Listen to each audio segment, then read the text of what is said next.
Welcome to our ultimate guide to social media in China.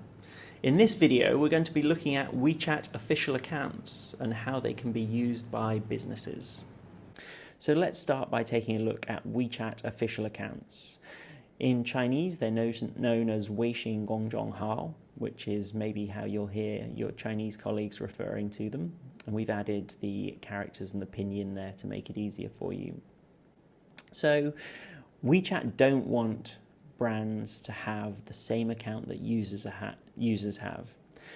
Although this was one of the practices in the early days to just register a WeChat account for your company, this has really been clamped down on. And they've provided a very rich set of tools for brands, and you have to go through a separate application process and verify your account against your mainland China business license. It's also possible to verify it against a foreign business license, although you're a bit more limited in the things that you can do with that account. There has also been this trend of private traffic in more recent months and years where brands actually create WeChat groups with followers in, and each WeChat group is limited to 500 members. Even this is being shifted slightly to more towards WeChat Work, as again it's a way of sort of hacking the WeChat ecosystem that probably Tencent are not that happy with. Tencent really are quite strict when it comes to what brands can and can't do in the ecosystem, as we'll see over the next few slides. So there's two main types of official accounts. There are subscription accounts, which are designed for broadcasting information quite regularly. Subscription accounts can post 8 articles once per day, so up to 31 times a month in a longer month. They can only push content out into a certain part of WeChat, as we'll see in a second. The other type is service accounts, or 服务号, as they're known in Chinese, and these are, as their name suggests, designed for customer service. They also have enabled slightly richer e-commerce functionality, as well as slightly greater targeting of your followers. You can build up more unique profiles of them and only send them certain messages that are more relevant to them. So to start by looking at subscription accounts, they live inside the subscriptions folder in a user's main chat feed. So they're quite hidden away. And when you go into the subscriptions folder, you get this algorithmic feed of content. So the more popular and engaged your article is, the longer it'll stay near the top of users' feeds. It's quite a recent change to the algorithm, and so this is probably yet another sign that WeChat's pushing brands and teams towards creating more quality content rather than polluting the ecosystem with just regularly pumping out average content. It's possible to add as many, I think you can add up to about 1,000 WeChat official accounts, and subscription accounts are very popular with media organizations. Quite a lot of news teams use it, or also things like sports teams where they want to put out very regular content.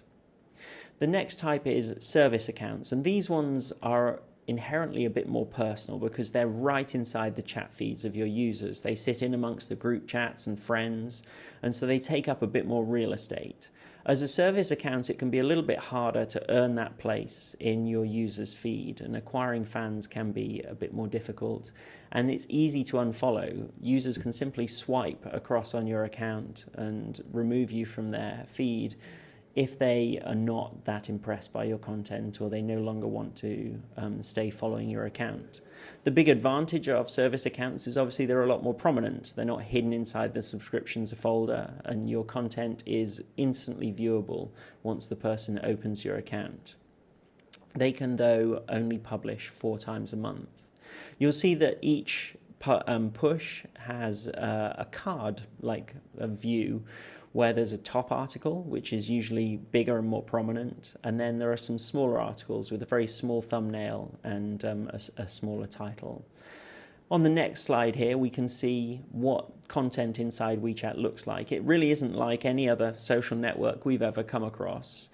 Each piece of content in WeChat is essentially a small web page, really, and it's built with HTML, although it's very heavily restricted by WeChat. You can only do certain things in terms of the formatting and styling, and brands take it to different extremes. If you use the basic WeChat editor inside Tencent's backend for official accounts, you get fairly basic formatting options.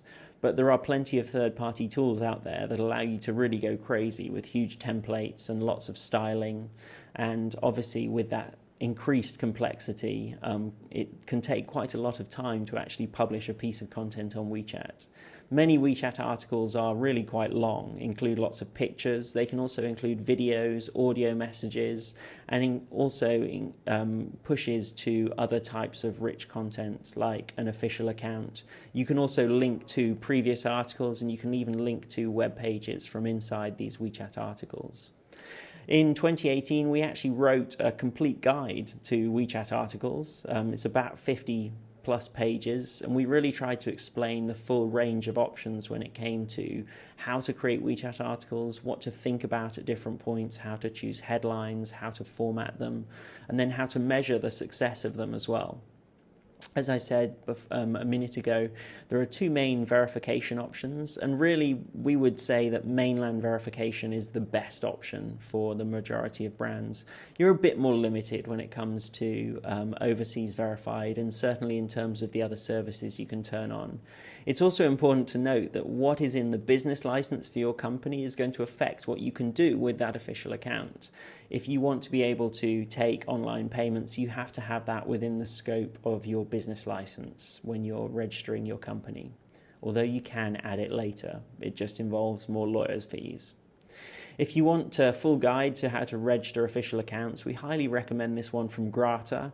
They provide a messaging platform for managing messages from customers on WeChat accounts, and they create some really awesome content. You should go and check out this guide to understand how to verify your account properly. The WeChat backend for managing your official accounts is fairly basic, but good enough for most things. There are actually quite a lot of features which are not possible to access through the backend, including more advanced segmentation and connecting your account to a CRM system. And so that's where other third-party platforms have come in to help out.